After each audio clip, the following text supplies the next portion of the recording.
to get started for the afternoon session. Start off strong with your legend in the Macstock community, Allison Sheridan, which is talking about Dave Ginsburg's, how many he's been at. Have you spoken at everyone? Because we beamed you in when your grandchild was born. I missed a couple of the COVID ones. Okay. Yeah, not every time. But she is a legend, a Hall of Fame nominee. If Mike ever does a Hall of Fame for Macstock, we know she's going to she'll be a first round inductee. And I normally don't do a ton of I don't normally do a lot of biographical stuff about the professional stuff that people do, because typically that's something that people include on slides. But I have to note, Allison's 20 years, which she has on her t-shirt here, of podcasting. Think about this, 2005. I was flexing a handspring trio back then. Yeah. And trust me, that was a flex back in 2005, because that was before the famous Steve Jobs and One More Thing speech. So we had no iPhone back then. And if you were listening to podcasts, you were using iTunes to download it to your computer to then upload it onto your iPod with the spin wheel in that particular era. So it's just kind of interesting to see how far. Well, no, you know what? She started podcasting when she was 10. That's all. So there you go. So she was, again, when we think of it, she was a wonder youth too. But anyways, yeah, I'm a huge fan of Allison. The NosillaCast has had an amazing run. You obviously get that out every single week, publishing it. Allison has helped more people than the Genius Bar. And there's no waiting for them to call your name, and you don't have to sit on the funny cubes, and she does it with better diagrams. And today she's going to talk about photos. So with no further ado, Allison Sheridan. Well, we should start by, I'm going to do two photos, and this is one of my favorite things I've done quite a few times. Let's see, I'm going to go wide angle so I get ooh, that's not it. Wide angle, I'm going to get everybody. First, I just want to get a picture of everybody here. And now I would like all the women to stand up, because I want you to notice how many women are here. This is for a tech conference. This is the highest women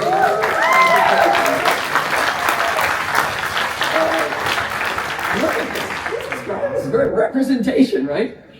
All right, let's get down to business. So I don't have any slides at all, and I don't have any QR codes, because we're just going to get right down to business and talk about Apple Photos. The people come to me all the time saying, what should I get to edit my photos? I don't want anything too complicated, but, I know photos can't do what I want to do. What do you want me, what should I buy? And my answer is start with Apple Photos, because there's so much buried in here that just people don't know. And until I did a Screencast Online video about photos, I didn't know an awful lot of it. So we're going to just kind of start going through, and I'm going to do that every time. If you hear me yelling at my iPad, it's because I forget to scroll with 2 fingers and it doesn't work. All right, I will say this quite a few times, but I've got 2 rows of photos here, and the top row, and I know that being able to see the name isn't important, but all of the top row ones say iPhone 16 Pro, and the lower row says iPhone 15 Pro. And these are very specifically different because Photos acts differently depending on whether your phone was before or after that switch over to the 16s. You're actually going to see different menus in one case than you would otherwise. So I'm going to start with the pink rows here in the second row, and I'm going to double click on that. I'm going to hit enter to go into edit, or I could hit the edit button in the upper right. Actually, I'm not going to go into edit right away. I almost forgot. There's a couple of things you can do, and tell me if this helps. I'm going to control scroll to let you be able to see what I'm pointing at. So you see that? I'm pointing at that thing there. It says rotate. So right from the main screen, you can rotate your photo. And if you hold down the Option key, you can rotate it back. By the way, hot tip, you can do that in the Finder, and you can do it in Preview. Option goes the other way. We've also got a little magic wand. And when you click the magic wand, that's Auto Enhance. It may or may not make a big difference on the photo. It didn't seem to change this one too much. But if you zoom up, notice that it's got a little blue magic wand now. Am I zooming up enough? Yeah. Okay, cool. So that's just some editing stuff you can do right from there. And you can also do a bunch of editing from the image menu. You've got your rotate clockwise, counterclockwise. one of the really useful ones is flip vertical. Now, you wouldn't think that's something we'd want to do right here, but how many times have you taken a picture of something where your phone is just a little bit too vertical and the picture comes out upside down? You can fix that right here. Let me do a Command Z and go back. There we go. All right, now let's actually go, just wanted to show you there's a couple of things right there out of the beginning. But the thing I want to show you about the difference between these two photos is styles versus filters. So let me, I'm going to escape down here and I'm going to take, got notes here, yellow flower in the second row, this one. So this one was taken with an iPhone 15 Pro, and when I hit enter, you're going to notice across the top we've got 4 menus, and it says adjust, filters, crop, and cleanup. Filters is what you'll see if the photo was taken before the 16s came out, and styles is what you'll see if it's 16 or later. So it doesn't have anything to do with your version of photos. It has to do with how that photo was taken. So if somebody gives you a photo from a 16 Pro and you don't, or 16, and you don't yet have one, you will see a different thing in photos. All right. Let's go. Yeah. So look, I'm going to use the spacebar to go back out of this view. That's a little tip there. You can hit enter and spacebar to do different things there. If I look at this photo, this one was taken with the 16 Pro, but if I hit enter and go into here, you'll notice that it also has filters. The reason is because I took it in RAW. So if you take your images in RAW, you won't get styles, you'll get filters. Not quite sure why, but did a bunch of tests and that seems to be the difference between the two. So let's see, we're here with the image jump that shows filters. We're going to take a look at what the filters can do. Oh, real quick, if you type in A, you get to adjust. You type in F, you get to filters, C to crop. But cleanup doesn't have a letter. But if you do Command 1, it's adjust, Command 2 is filters, Command 3 is crop, and Command 4 is cleanup. So if you're kind of a keystroke junkie. So let's take a look at filters first because they're not very interesting. Judgy. Yeah, I am judgy. So I don't want to zoom in and out too much to make you all feel sick, but I'm gonna zoom in here for a minute. You can see we've got a bunch of different filters down here, and as soon as you hit a filter like Vivid, go back into Vivid, you see that it says a 100 there. If I move away from this, let's see, if I go over here, it doesn't look like there's anything you can do there, but this is actually a slider, so I can grab hold of this and change how much that is changing. The impact of that filter. So I can bring this down and it's not as vivid. I can apply it a little bit.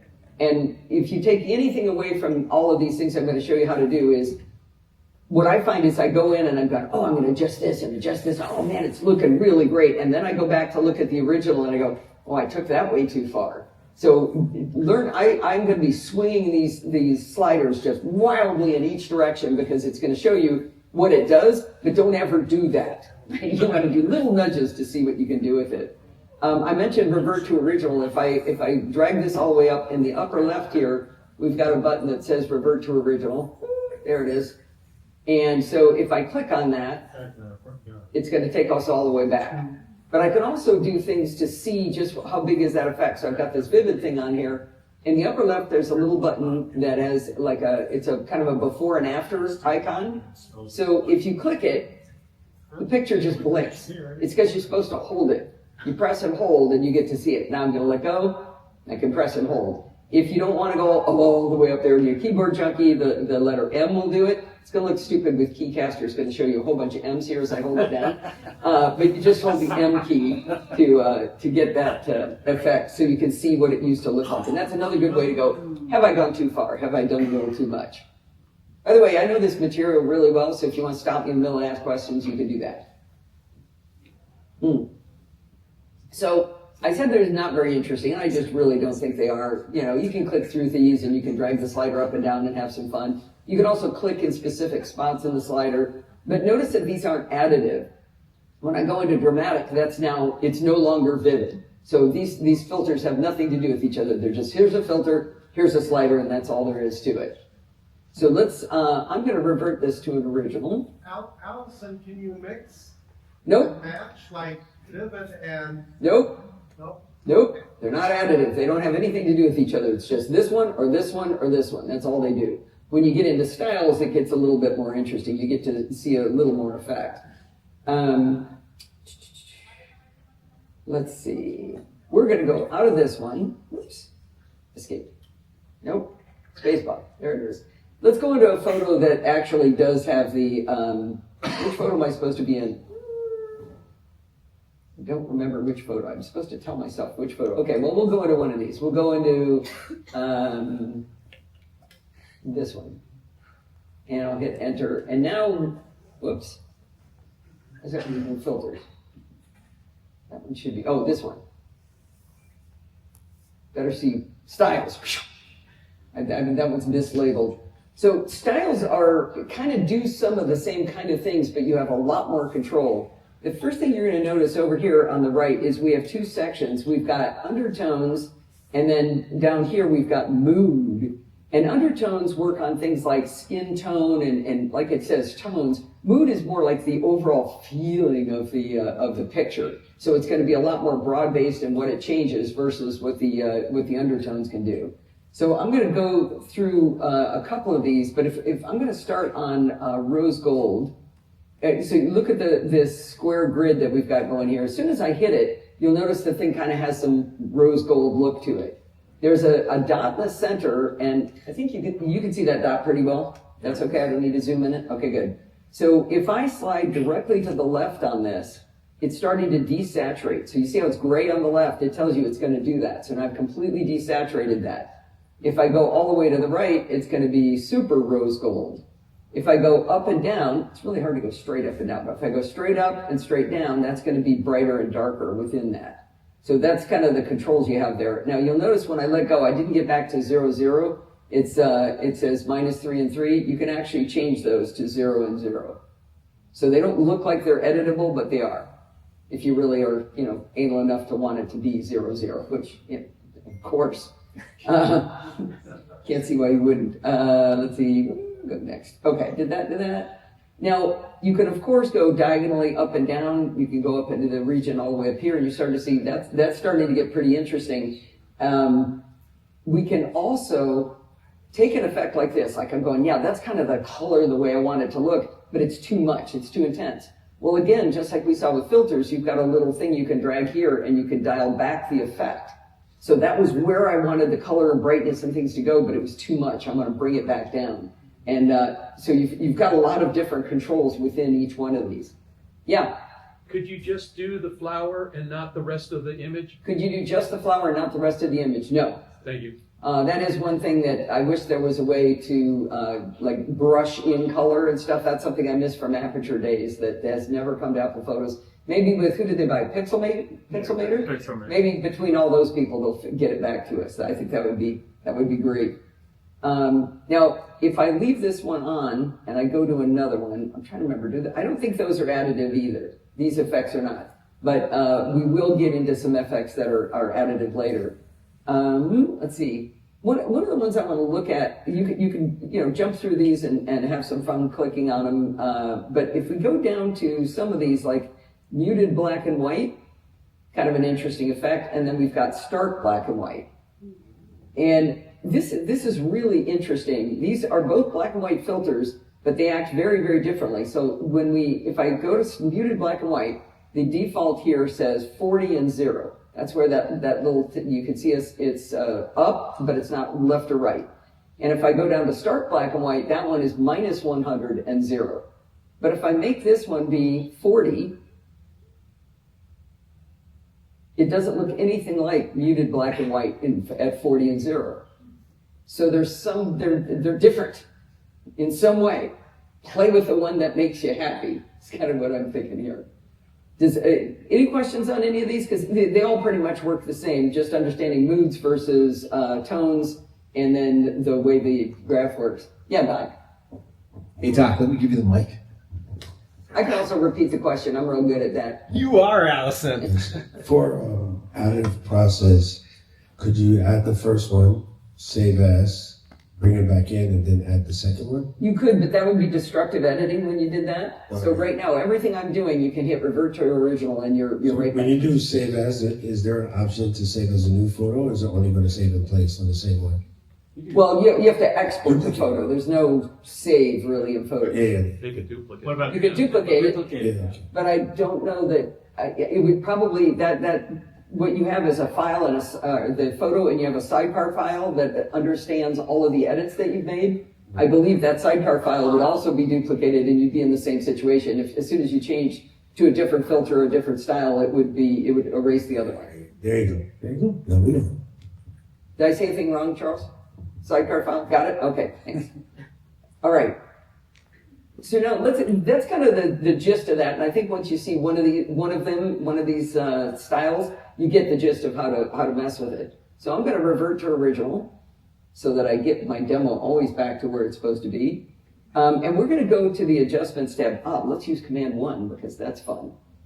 When you first open up Photos, it's going to look really simple. Like this is all it can do. And I think this is why people don't realize how much is under the hood is I think they didn't want to worry our pretty little heads about it. Don't make it all complicated and scary. But there's all kinds of complex and scary in here if you want to get down to it. And you only need to get down to what you want. So I'm going to keep everything folded up so it's as simple as possible. But we're going to deep dive into each one of these so you can see what's underneath. At the very beginning, we can also hit this, the little auto enhance button. And we've got our, turn it to the left and a couple other things. But I'm going to just hit that once. We'll see if it fixes this photo. It was a little bit better. As soon as I did that, the little auto enhance button turned bright yellow. If you're on a light mode, I think it turns to blue. There's something that, I'm not quite sure why it's switching colors, but it's a different color. But you'll notice it's different. As soon as I hit that, it showed us which of the two adjustments it did something with. So if I hit the chevron, tiny little chevrons next to each one I'm going to be hitting, you can see that it opened up, it modified the light and it modified the color. And that's why you see these two have check marks next to them. So you can actually selectively start to undo the effect that the auto enhance did. If I uncheck color, it's going to change it a little bit, but the lighting that the auto enhance did is still done. So, John, back to your question these are additive, so you can take one and not the other. You can combine them, and I can mix and match them as I like, as I see what the effects are. So let's dive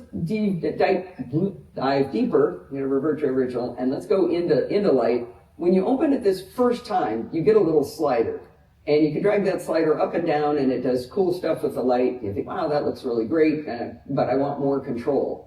There's yet another, and boy, these things are getting smaller and smaller. We'll zoom in even farther. You got another little tiny disclosure triangle. And when you pop that open, now you get this great big menu. We've got brilliance, exposure, highlights, shadows, brightness, contrast, and black point. And you can see that these moved all over the place. Brilliance went to the right. Exposure didn't do anything. Highlights went to the left. Shadows went to the right. They went different directions to create this effect for you that you did with this simple slider up here. So as I slide these around, you watch them going different directions, and then you can start to get a feel for what these auto features are doing, and then you can go in and grab a single one and say, oh, I actually want the brightness higher on that one. I'm going to bring that back up. And I think understanding that all those things are happening with that simple slider, I tell you, a whole lot of times that simple slider does exactly what I want it to do. I just go, just make it brighter, make it look better, and it works. All right. There was another thing. Within each one of these, you also have an auto button. So I can click on this auto button here, and it just looks at my photo and figures out what it thinks it should look like. And you look at that, let's hold this button down, not the M, and you can see it looks a little bit better. So a lot of times the auto button does exactly what I want. But again, once I can still do the sliders. We don't need to look at the photo. Let's watch this. When auto has been applied, it's got an opaque background. But as soon as I'm going to take exposure and start to slide it, you see auto stopped being opaque. So it's got a little bit different indicator. And when that changes, then you know that you've done that. But you can go back and hit auto again. You can undo from right here, and it goes back to where you started. Any questions on how those worked? No? Okay. Let's see. So I'm going to leave the lights options open.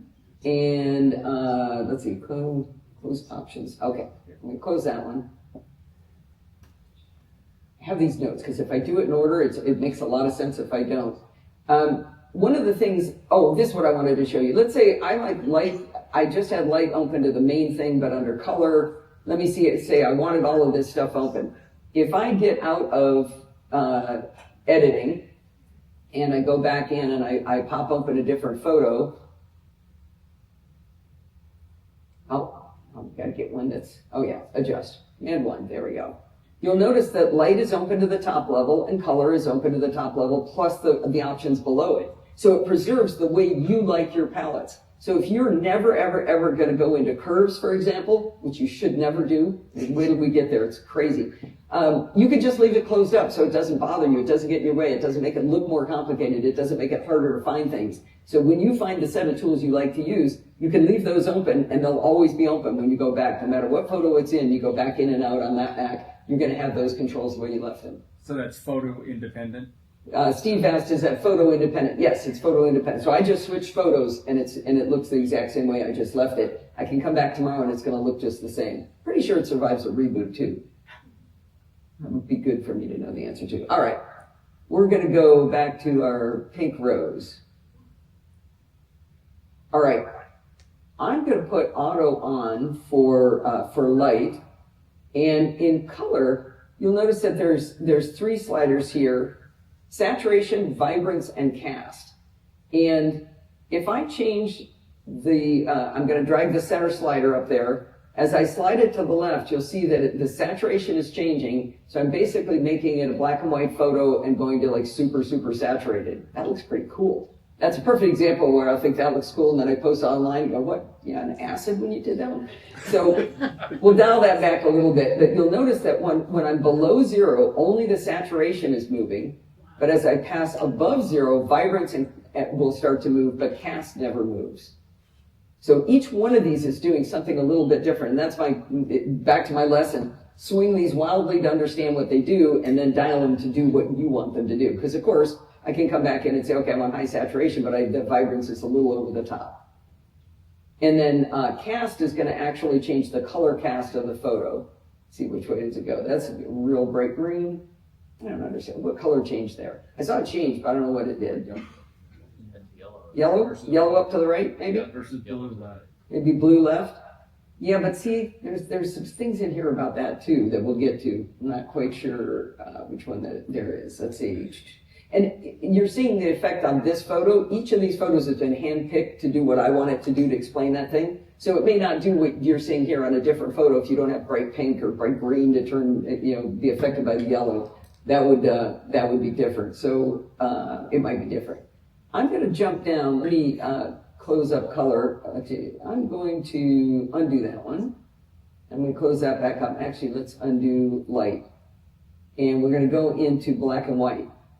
Now, black and white, again, has a slider that we can play with. It's got an auto button. It's got the little blue circle that it can go on. And then when we look at options, it's got intensity, neutrals, tone, and grain. And I'm going to look for my notes for this one because they each affect something different. The first thing to notice is that as soon as I touch any slider, the photo just turned black and white. I barely touched that and it turned to black and white. So immediately you're in black and white world. You're not in, saturation. You're in black and white. That's where you're going to be playing. So if I play with intensity, you're going to notice the intensity of the tones in the image change. So let me slide these down. You see how that got really bright into the flower? And then we're pulling out a lot more, it's a lot darker into the flower with the intensity of the effect. If I go into neutrals, watch the tree trunks back down here. I don't know if you can see them. I'm pointing right here. If I drag the neutrals, which way am I going to go? Up or down? It's going to lighten or darken those tree trunks. See how they're changing? That's because those are neutral tones that we're working with. And then tone is going to give you a more high contrast look as you get up higher, and a lower contrast look as we go lower. You can see that looks kind of muddy. I kind of like that high contrast one myself. Now, I'm going to zoom in on the photo here. I can use Command plus to zoom in, or I could, I don't want to control scroll. I'll do that. Control plus to zoom in. And I'm going to mess around with grain. As I pull up grain, this is going to be making it look more like an old-timey photo, a film photo. That's the idea. And if let's see if Command 0 goes back to, nope, got to go Command minus. You can see it looks a little bit more like an old-time photo. That's the idea of adding grain. Drink. Yes? Can you use the left and right arrow keys to move the Can you use the left and right arrow keys to move the sliders? slider? No, because how would it know which one I was talking to? Oh, you can't focus on the slider. No, it's just a element there. Yeah, I mean the like left and right, or like the left and right bracket. You're thinking Oh, the little arrow keys on the keyboard. arrow keys? Oh no, that flips through my photos. Now you saw my other photos. You ruined my big reveal of the lions. But now you got that to look forward to, right? Do you know what the next thing on my note says? Use the right arrow to go to the next image. So, but this is cool. I'm editing here. Actually, I like to put these all back to revert to original. I'm going to do the, why am I going to that? Hang on. Oh, no. I want to redo. Let me see if Command-Shift-Z will put it back. No, all right. We're gonna go back into black and white. We're gonna put some intensity and drag this grain up and everything. Once you've got a photo edited the way you like it, the color cast, and you've done a whole bunch of these controls, and you got it looking the way you want. What if you took several photos in the same scene? Classic example: people go out in the snow, they go to Alaska, they come back and all of their pictures are blue. You can actually copy the adjustments from one photo to another. So if you right-click on the image, you can go down to see Copy Edits. And this is going to ask me, which edits do you want to do? Now, I only made adjust edits right now, but what if I had cropped the photo? I would want to uncheck that, right? Because the cropping of the next photo is unlikely to be identical to this one. So I'm just going to copy the adjust, and then I'm going to use the right arrow, and then I'm going to right-click on our little lion friends, and I'm going to paste edits. And that's now exactly set. You can see the grain is up here and the intensity is up. I've copied and pasted all of the edits that I made in the adjust menu. And you can just keep clicking through and paste edit. And I believe somebody told me, let me see if this is true. I might be hallucinating. If I get out of this, I think somebody told me you could do it from here and you could shift select and right click, paste edits. Yes, you can do it from right there. Ooh, now how much would you pay? All right, we'll go back into here. I just learned that trick from somebody when I was doing this demo earlier to a user group. Let's close this up. Actually, I'm going to revert to original, so we keep starting from scratch here. Close up black and white, and you've got a red eye thing. If you scan in some old photos and they got red eye, you've got a size slider, so you can change this, and you can do a little eyedropper to show, tap right where you want the red eye to go. Hopefully, you don't have that problem anymore. That's the old days. Kids, ask your parents. Original. All right, let's take a look at white balance. And I mentioned we're going to go over to our little lion friends to talk white balance because this is it's a pretty good looking photo, but it's actually, you know what? Is that one been? Yeah, no, this was fine. But it's really gold, and you don't see a lot of the detail. There's actually, I don't know if you can see it, there's a second lion hiding in the brush, and you can just barely see him. And everything's just a little bit too gold. So what we can do is we can change the color cast to match reality. And under white balance, we've got a drop down here that says neutral gray, and that's what I'm going to start with. We can drag the slider to do it, but we also have a little eyedropper, and that's often really helpful. So what you're going to do is take that and look for something that should be gray. If somebody's got a white shirt on, you can do that, or there's a white tile in a kitchen or something like that. And I'm just going to go way over here and hope I don't hit the live button. I'm going to try to hit that little piece there. And all of a sudden, that's actually a little more natural. It's not as warm, and it's kind of shocking when it first happens. You don't like it as much. But as you start looking at it, you realize that's probably a little bit more what it looked like, what the color was like at the time. So you can change that. But let's also just try the auto button and see what that does. I actually like this a little bit better. But you can also just take the overall warmth and bring it down, or make it really golden. Yeah. So I'm a big fan of this eyedropper on snow photos. Don't make your snow photos all blue. Unless it really does look blue in Alaska. I don't know. Maybe I just don't know, and it is blue. I haven't been there, so I'm not sure. All right, let's see. Oh, neutral gray is what the default is, but the drop-down can also be skin tone. And I find that one kind of funny. Whose skin tone is it? Is it mine or is it Doc's? What is skin tone? I don't know. So that one, you know, on occasion you can get lucky, but it's a little bit hit or miss. But you can also go temperature and tint. And this is a two-axis problem here. You've got temperature and tint, where temperature is going to be blue on the left. Actually, let's turn off, make sure auto's not on. There you go. And we'll go to temperature and tint. It should be like that. Okay. So I can raise the... Why did you just switch at me while I was sliding? I can slide the temperature You guys seeing that disappear? What is it doing? Am I clicking the wrong button? It's moving, but it's letting go. I've never seen it do that. Well, imagine I could slide those sliders. You would see the effect of what it was. Hopefully, maybe I can click in it. No, it wants neutral gray. That's what we're doing today. I don't really completely understand these two axes of color. It always makes it look worse when I play with those. So we're going to close those up anyway. Let's uncheck that and we'll go back here. All right, remember I said earlier, we're going to look at this bird of paradise photo. One of my goals in life is to get a good bird of paradise photo. It's not possible.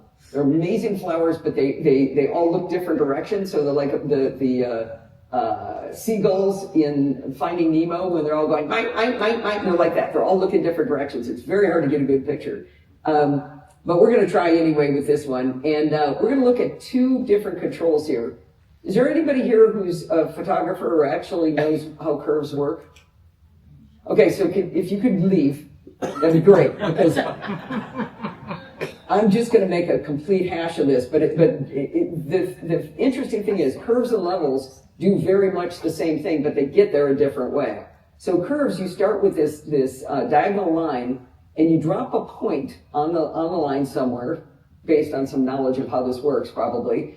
And as you very slightly move this, I'm going to need to blow that up. Oh, sorry. You want to see the control, but you got to see the photo. So I'm just very, very slightly moving this up. So there's a line there, but I'm very, very slightly moving it. And as I slightly move it, you're going to see, oh, that starts to go, okay, maybe that's getting a little bit, oh yeah, that's looking good right there. But then you can add a second point. And then you add a second point and you go too far and you're like, oh, wait, what? Oh my God, what on earth is this thing supposed to do? Apparently you're not supposed to swing it wildly, is what I think is part of the problem. But I never get the result I want here. We've got, you can change it from RGB, which is your red, green, blue. You can say, I just want to mess with the reds. And then you're going to get a completely different wacky image, if you're me, as you swing this around and don't understand how these controls work. Someday I may learn this, but that day is not yet today.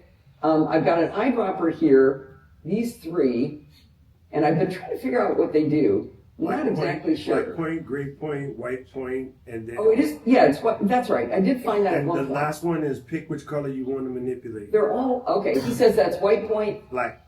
Oh, that's black, Gray. and that's white point, and Gray. that's pick a color? Black, gray, white, and then pick a color. Okay, black, gray, white, and pick a color. Oh, the plus is a pick a color. Got it. Again, I don't think you should use this. It's a nightmare and nobody knows how it works. Oh, what, Brad? No, I was laughing at Steve. If you have one point on the curve, your top and your bottom dots are locking in your white point and your black point, and then you can raise the light level. If you're in RGB, you're moving up and to the left in that curve raises the light level in between. So you can increase the brightness of your photo without messing with the black point or the highest white point. Okay, I'm actually not going to repeat that because I don't understand it. But if you understood it, that's awesome. I'm going to. It's good to know your limitations, right? I'm not going to sit up here and pretend that I could have read, how it works, but I don't actually understand it. I probably won't do a lot better on levels, but I actually know how to get what I want with levels. You have a bunch of drop-downs, or a drop-down here that you can choose luminance or RGB or red, green, blue. If we start with, actually I'm going to start with luminance and see if I can not do a terrible job. This is kind of interesting. You've got three little dots down at the bottom. That is your black point. Yes. That is your white point, and this is like a mid-tone slider. Yes. So you can take, on a photo, especially one that's kind of blown out like this one is, the date is gone where the sun is, that's just, that's gone. But I might be able to recover some of it by bringing that white point down. As I bring it down, you can see it looks a little bit better in the clouds. This is not a great photo. It's got a lot of issues, but that's going to help a little bit. But you can also grab this the middle slider. Let's see if I can get a little bit closer so you can still see the photo. You can slide this independently and start changing where the mid luminance is in this case. And so you could change it a little bit there. And each one of these moves independently. So that when you move that one, the middle one and the ends don't move. When you move the middle one, both of the ones on either side move. And when you use the end ones, everything in between moves. I'm probably not going to go too much deeper than that, but you can also do that with, like, you can pick a specific color. That was fun. And here's my website. Thank you very much. Yeah. Shall we reopen? Yeah. That's just photos. I have seen it happen a few times recently, but notice, even though it quit on me, my adjustments are open exactly where I left them. So yay, that's what I was really demonstrating right there. Nice save. So I can move the red just by itself, and you can see you start to affect a single color. So I find that while I don't necessarily understand it a whole lot more than I understand curves, I find it more controllable. I don't end up with the wacky funhouse thing that I was doing before. It's up to you. If you want to learn how to use it and actually know what you're doing, that's a way to go. All right, I'm going to close this one up. Let's see. Let's see. You're keeping the power lines? I'm sorry? You're keeping the power lines? Well, hold that thought. Actually, no, I didn't end up using it for the Apple Cleanup. That can't work with this photo. I thought the reason it was in here was to see if Apple Cleanup could get rid of the lines, and it can't. I use what's the name of the tool I use? I use Touch Retouch. It's amazing. It's 10 times better than Apple Intelligence. Where did you take that picture from? Where did I take it? Yeah. My hometown, right next to my house in Redondo Beach. Cool. Very good. Thank you. We have 1,000 of them, but Yeah, I bet you do. fortunately, Yeah. some people don't maintain them. And you're right. It's beautiful when it's beautiful, but when you don't take care of it, it's the ugliest. It's a monster. Yeah, we had a set of them. We didn't take care of it. Steve and I tried to pare it back to dig it out. Both of us jumping on one shovel, and we couldn't cut through it. So we had to pay somebody to take it away, sadly enough. But they're all over my neighborhood, yeah. Pretty strong. All right, I'm going to use my left arrow and go back to our little lion friends. And we're going to take a look at definition versus sharpening. And this is something where they sound like the same thing, but they actually aren't. And I'm going to read from my notes to make sure I don't get them mixed up. But I'm going to zoom in on the lion's head here. Plus, there you go, where we can see his head. And we're going to do two different adjustments here. So definition has just a single slider here, and it's just a mount. That's all it is. And when I drag that slider, it's going to increase the contrast in the midtones without focusing on specific edges. So if you look at his face, you're going to see that it's being affected, but his back is not, because that's more in the midtones. So that's all that's doing is giving us more punch and depth, and the texture and the subtler details will come out when you do definition. Now, if you go too far on this, it starts to look really harsh, and it's not attractive at all. Unless, if that's a special effect you're going for, you do it. But this is definitely one where just maybe a little bit of definition might help something pop a little bit more. Let me uncheck that one and then look at sharpen. Sharpen has 3 sliders. There we go. So we've got intensity, edges, and fall off. And I'm going to go through each one of these. You notice that your starting point is 0 for intensity, edges of 0.22, and fall off of 0.69. Apparently that's a number that means something. It's as a good starting point. I have not pressed auto. I haven't done anything. That's just where it starts every time. So I'm going to leave, let's see, I'm going to take intensity. Is that the one? I'm going to take intensity. I'm going to drag it all the way up to the top. And this is going to actually, I wonder whether I could have done that filter thing after the crash. Anyway, as I drag intensity up to the top, you can see that the edge detection algorithm is increasing the contrast, but it got really noisy. You can see let me go in even further. You see it's super, super noisy on that. So if I zoom back, it does look more crisp, but it is actually a pretty noisy photo. So it kind of depends. If this is going to be a shot you're going to throw up on Instagram, who cares? It looks good. It's got a lion. Yay, it's awesome. But if you actually want your photo to look really good, it might be nice. You also notice that all of the grasses look really, really intensely sharp, right? So those have all been brought out because of the intensity of the slider. Now, if I leave the intensity all the way up and I drag the edges all the way to 1.0, let's see, I'm going to stay in that. Let me drag the edges all the way up. You can see that the threshold for what's considered an edge actually goes down. So it's not as sharp as it was before I brought the edges up. I think that's right. Is that right? Yeah. Am I saying that the right way? Yeah. So as I go down, you can see that's a lot sharper. No, it's the other way. I am saying it backwards. So what is considered an edge when I'm down at the left, that's fewer things have been decided to be an edge, and then that's changing the threshold of how much is considered an edge. And then the fall off is also interesting. I'm going to zoom back in on the head a little bit more here. And, oh, that's why I got it backwards. I was saying the wrong one. Edges is increasing, but if I do the fall off as I go up higher, that's when it's there. So fall off, it's choosing less to be sharpened there, and there a little more. I didn't do a great job explaining the difference, but when you play with it, you can start to get a feel for how it works. Definitely one of those examples of where less is more. You know, you can make it look really stupid, but when you've got something that's just not as crisp, it doesn't really help an out of focus photo though. That's what you really want it for. And they don't really, you might get a little bit better, but it's always, no, that really is a terrible shot. I'm sorry, it was your nephew, he was adorable, but it's out of focus. No. Nothing. All right, let's see, did that one more stuff? Yep, good. Okay. Let me close these up. Let me revert to original so we keep remembering to keep everything there. I'm going to get rid of sharpen and definition. Selective color is the closest you're going to get to, I think it was Gary asked about, could you do just a flower, for example. What you can do is if you can find just that color in a photo, you can change the intensity, the hue, saturation, luminance, and range of within that color. So I'm gonna go in and look a little bit at the trees here would be a good example. Actually, the best way to show this first is to do it wrong. I'm going to click on the little, we've got all these little boxes of color up here. I'm going to click on blue, and I'm going to change the saturation and the hue of blue. Nothing happened, right? It's because there isn't any blue hardly at all in this photo. There's very, very little blue. So I'm going to undo that, and now let's pick a color that's actually there. I'm going to pick on green, and when you look at the trees, if I can saturate those, I can start to bring those up, and I can change the hue. Let's bring it this way. Let's go this way. Luminance, I can brighten them up. I'm starting to get a little bit more pop to the green.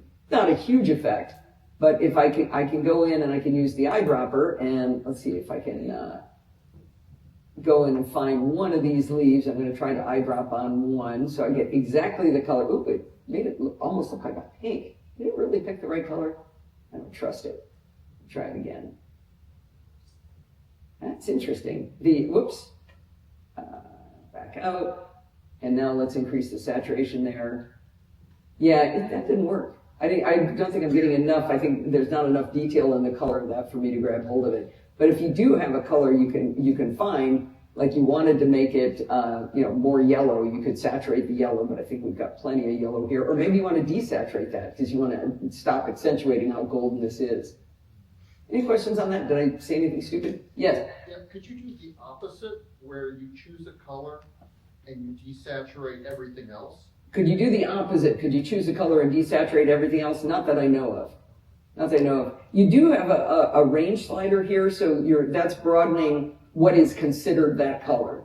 And that can help too, where you say, okay, I didn't get enough green, didn't pop, but I make it a little bit wider, you'd get more greens that would be affected. Yeah, Brett? I was going to say this till the end, but it's appropriate right now. Is there a way, with all of Apple's like automated isolation and cleanup and create stickers, like they can obviously pull out any particular part of an image. Is there a way to apply an adjustment in that fashion? That would be cool, wouldn't it? Boy. So he's asking, since you can, grab this lion out of the image and make it a sticker. If I press and hold on it, I can pick it up and stick it somewhere. Since they can do that, why can't they say, okay, while I got the lion with this little thing around it, can I apply a filter to that? And not that I know of. That would be cool. There's an app that does it. It's called Photo something. Doc says there's an app that does something like that. It's called Photo something. It's made by Adobe. Yeah, Adobe, that's who it is. All right, while we're talking about making things noisy, let me go back into, was it Sharpen, that I could make things look really, which was the one I did that made everything look yucky? Well, I'm just gonna go quickly into noise reduction.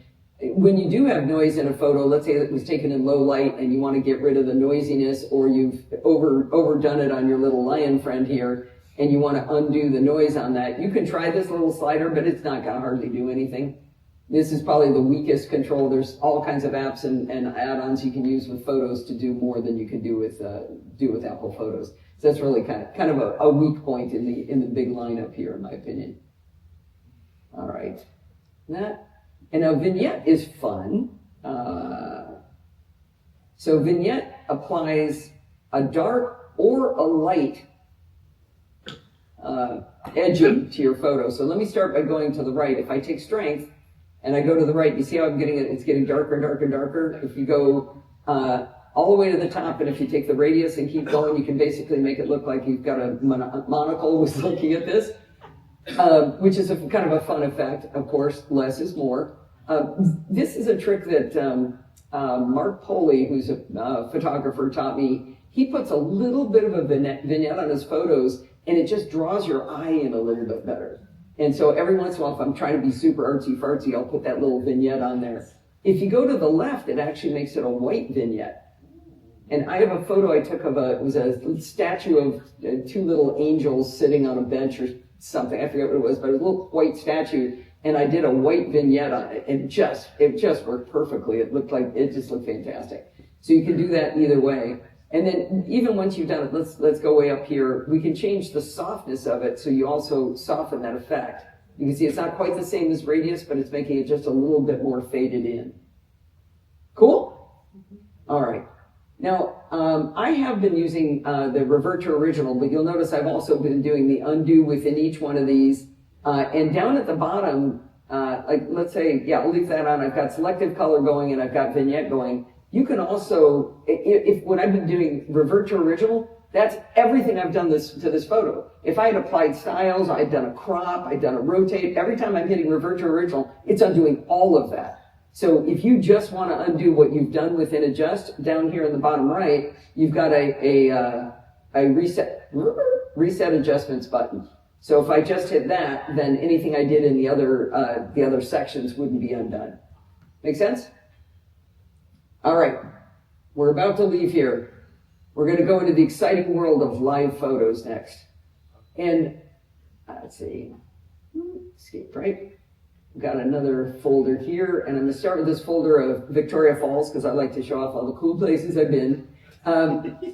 This photo was taken in live, and one of my favorite things to show people is taking pictures of waterfalls. You know when professional photographers have those cool, creamy looking waterfalls, they got this long exposure? You can take a live photo and click on it. Actually, I'm going to go into edit here. If I go into live down here in the bottom right, I can change it to long exposure. And you can do this right on the phone, inside Photos on the phone. And you click long exposure, and all of a sudden, you're going to have one of those creamy waterfall photos. Is that cool? I show this everywhere I go. I'm going, excuse me, I can make your photo look better to everybody who's trying to just look at the darn waterfall. But I love it. It's so cool. And another fun thing with something like a waterfall is you can do a loop. And what this is going to do is I've just got a waterfall going. I've got a little video now. My favorite thing to do with kids jumping into pools, or I'm a fan of doing my own cannonballs, I'm not going to lie, is bounce. And that's where it goes down one way and then it'll back up. And are you going to crash it? Oh, there we go. It's going to turn around, the water's going back up. And it's really fun with somebody jumping into a pool. You get them jumping in and out and in and out. It's a lot of fun. Again, you can do all of that on the phone. Is there any way to set the time amount of that? Is there a way to set the time amount? No. So Apple, a live photo has a little video sidecar file, and that is what you're playing with. Is you're just messing with that video. Getting there. Yeah. So it's where I don't know what the time is, but it's like a second before and after, I think. Yeah. 2 seconds still, second before and after. One Yeah. One comment? Yes. when you do take the live photo and you want to play with those effects, it's important to hold the camera still. Oh yeah, it's important to hold the camera still when you do the live photo, or it's just gonna look terrible. Another great use of it for all the nerds here. If you ever taken a picture like of your computer screen and you get this weird looking patterns, these colored frequencies, that's one of the problems with taking photos of screens is both things have a refresh rate. The screen has a refresh rate and so does the camera. If you hold it super still and do a live photo, change it to long exposure and all of that disappears. So you can make it look like a really good photo when you do that. And if you, but again, hold it really still. Oh, and back up a little bit because it's going to crop in when it does it. Yeah. One of my favorite things, we were at the Hiroshima Museum in Japan this year, and there's a clock that's showing, it's a big digital clock with, well, is it analog or digital? But it's 0100 whatever, and it's a clock that shows how long it's been since the bomb went off. And everybody was taking pictures of this clock, and when they got to look at the photo, only some of the numbers were showing. And I told them, I said, just hold it real still and do a live photo, and it blends them all in, and then they got the photo that they wanted. So just keep in the back of your mind that maybe a live photo might save something. Also notice down here, not that low, we've got that's really hard to get right there. You see it's got a yellow button here with the speaker icon. You can mute the photo if you want to as a live photo, but when that's on and you switch it to say bounce, it automatically mutes it. So you lose the audio when you do that. Question? Yes, ma'am. Can you do some of these effects on the iPhone itself? Can you do these effects on the iPhone? 100%. When you're looking at it in photos, you don't have to go into edit. In the upper left, if it says live, you can tap on that and you can change it. Yeah, that's an easier way to do it. But this class is about the Mac, so I'm going to do it this way. All right, revert to original. Oh, the other thing that you could do in edit on the iPhone, but I'm going to demonstrate it here, is you take a photo and you didn't quite get the exact photo you wanted. Billy blinked his eyes, and Uncle Ned was picking his nose in the photo. You can drag this slider down and actually that'll tell us how many seconds is it. I just noticed it's 3 seconds. Yeah. 2.97, 1.5 on either side. Oh, now you say it. Nobody yelled it out when I wasn't. It was an ad. Oh, okay. Anyway, as I'm sliding this around, I could say, oh, that's like right there. That's the way I want it. Down here at the bottom, notice it says Make Key Photo. If you click Make Key Photo now, that's the photo that you're going to see in your library. And you can do that on the iPhone as well. But I always do the slider and then I go back and I'm like, why did it stay? Because I forgot to hit Make Key Photo. So notice it flags the original key photo still. Yeah. Too. You see that yeah, it's being pointed out that there's still a dot above the original key photo, so you can get it back to where it was. And it's not always 2.97. It makes a calculation based on what it needs to do. Doc is saying it's not always 2.97. It's making a calculation. Well, we're going to go through all my live photos and prove it. I can show you right here. In Hiroshima, this is 1.66. Oh, okay. Alice, yes. If you take a bunch of live photos all at once, I've gotten 10, 12, 14-second live photos before. Yeah, if you take enough in a row, if you take them quickly. Yeah, that always freaks me out when I'm looking at my live photos. And I don't know how it does that, because it does a little bit before and after. So if you keep doing them one after another, actually part of one photo is in the next photo, There's an app written by a female developer, and the name of the app is terrible. I can never remember it, but if you really care, come and I'll find it on my phone. It stitches together live photos and makes them into a movie. So if you've got a bunch of those, it's super fun. Yeah. That's awesome. One other comment? Another comment. Yes? A little tip. If someone is blinking their eye in a photo, their eyes are closed, you can use that to find the spot where maybe their eyes are open. Yeah, use that to find somebody's eye. Yeah, I think I said that, didn't I? Billy had his eyes closed and Uncle Fred was picking his nose. Yeah. That's a good tip. He doesn't listen to me. Surely not. Are you guys married? You would think we're married. Yeah. All right. I'm going to get out of this one and keep forgetting which. Oh, no, not that. Oh, shoot. I'm just ruining all my fun here. What am I doing?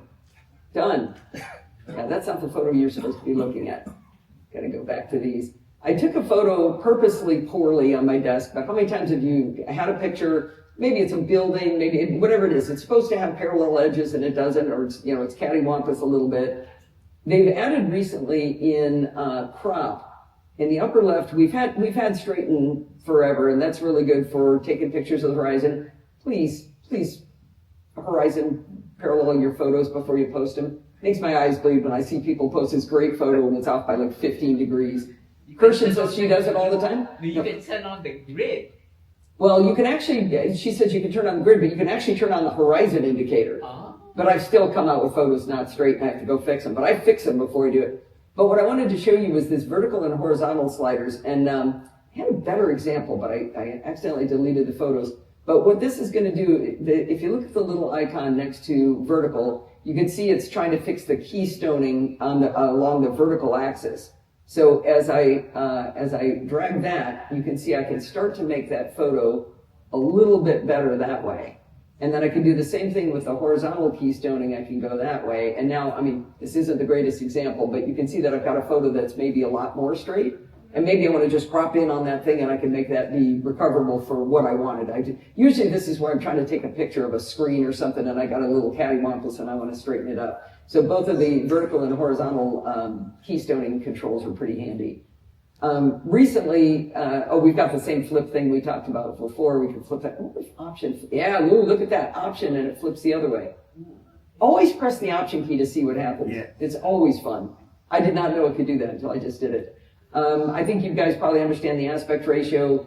It now defaults to original, which is nice. It used to always go back into freeform and you always had to change it. It may default to whatever you used last, but I tend to use original.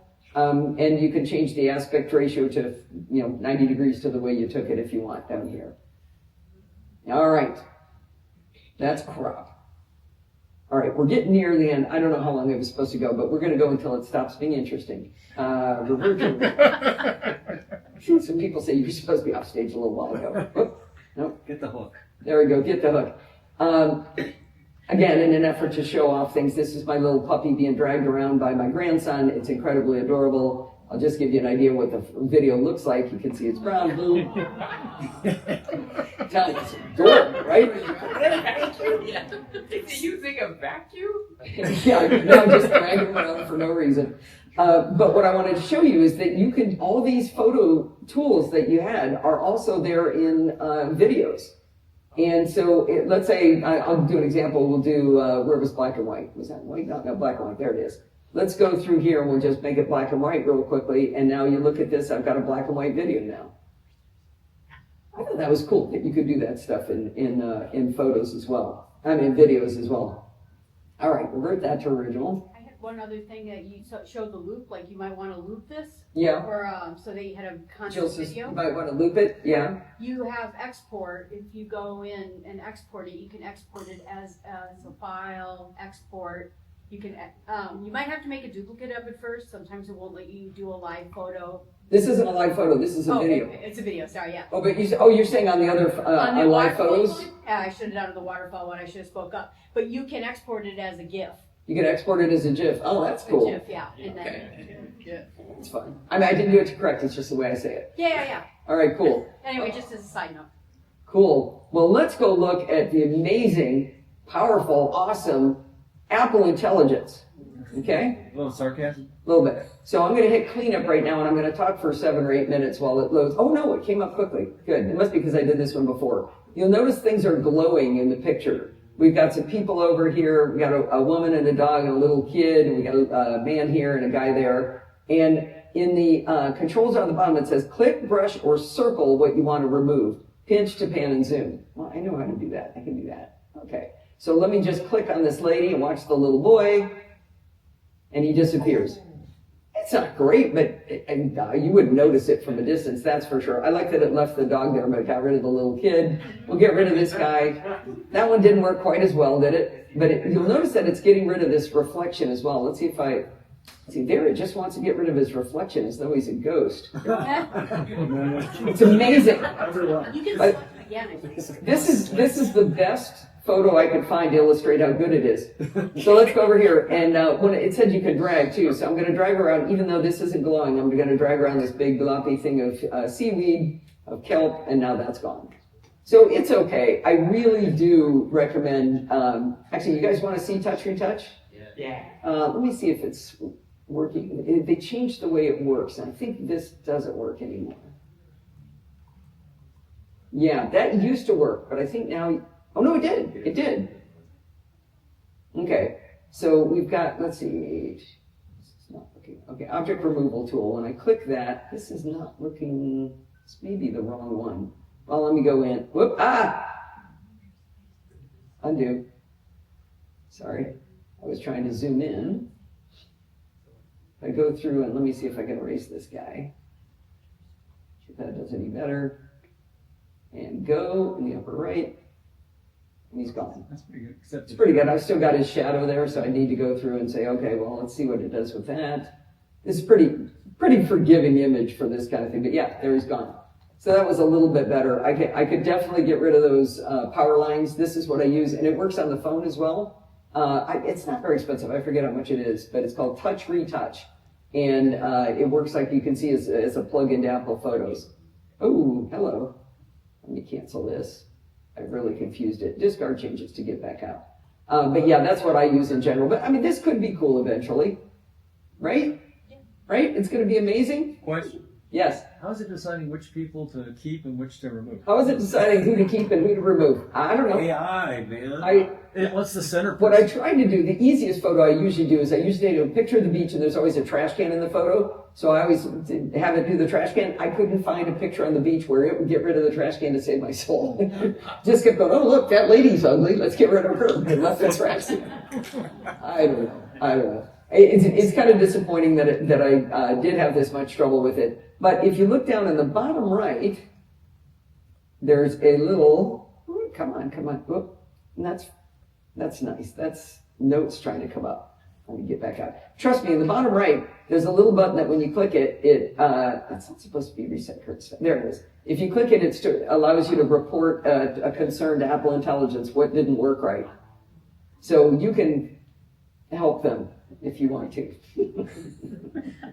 I'm not so much going to do that. But anyway, that is my deep dive into Apple Photos and everything. Did anybody learn anything they didn't already know? Yeah. Yes. All right. Oh, even good. Okay, good. Thank you very much. All right. Did Brian leave? Brian, I'm out. Any questions? Good, because you actually still have time left in your session if you're game. If you want to do a deep dive. Wait, I should do this. I didn't know QR codes, but everybody say it together. Everything good starts with podfeet.com. There you go. Podfeet.com is my website because Steve said I had feet like pods. It's a short URL. It's easy to type, but it has no meaning. My license plate says Podfeet, and people think I'm a podiatrist. But I do 4 podcasts. The NosillaCast is the 20-year show, started in 2005. And I do want to give a shout out to Adam, because Adam was way before me. I just got lucky that he stopped at 19 years. That's the only reason I get to say I'm the longest running Apple podcast now. But he gets the big tip of the hat as starting. Yeah. Awesome. Wait, I'm not done spamming. Oh, good. All right. Okay, I'll come back to you're getting applause, so. Okay, yeah. Keep it going. So the NosillaCast comes out every single week on Sunday nights, unless it's early like it was this week. Chit Chat Across the Pond is an interview show where I talk to people interesting in tech. I also fold that into the NosillaCast, but if you want to just listen to that, Adam Angst from Tidbits is on pretty much once a month at least, and then other people get sprinkled in as well. And Adam is just delightful. We usually go through one of the deep dive articles that he's done and talk about what he learned. Programming by Stealth, if you want to become a programmer, Bart and I started this 400 or so episodes ago, maybe more than that. Bart, who shouts out of Ireland, is teaching the audience through an audio podcast how to program, but he writes incredible tutorial show notes where you actually, I'm going to click that as another one here is to show off. He's got show notes of all of the episodes, so you can go in and pick the little blue things are telling you, like if you want to learn Git, there's a whole segment on Git. If you want to learn Shemov, if you want to learn JS.Doc, Webpack, whatever you want to learn, we've got them highlighted. Bootstrap, big thing on that. So that's great fun. I have a lot of fun. We've been doing that for years together. And Taming the Terminal is finished. It's a 43-part podcast that's all about learning how to use the terminal. So it's a nice compact chunk that if you've always wanted to know the terminal, it's a super good way to go in to do it. There's an ebook. Yes, and there's an ebook as well. We made an ebook. Actually, technically, I made a physical copy too. If you go into videos, you can see what Steve Sheridan does. Steve Sheridan does all my videos for CSUN, the CSUN Assistive Tech Conference, and also CES. So all of these videos are by him. I don't do any of this work. This is all Steve. Yay, Steve! And if you like this format of what I just did, I am using the notes I used for my Screencast Online tutorial. I work for Lee Garrett, who runs Screencast Online. I don't know if you know, but Don McAllister sold it to Lee, and it's just as good as it ever was. Don even still does some videos. But I did this in a very crisp format, and I was actually using those notes in order to reproduce it for you here. But I contribute content to this about every 6 weeks. One of the videos will be from me. So that's enough spam. No QR codes. Screencast Online, podfeed.com. Thank you. Oh, wait. Oh, Bob had a question. Stop clapping. Earlier you said you don't know how to use curves. But I know that you know somebody who does. I do know somebody who knows how to use curves? Yeah, his name starts with Bart. Bart Bushotz is a photographer. Yeah, he does, but I don't want to learn. I got levels. I know how those work. All right. Thank you very much. Thank you, Allison.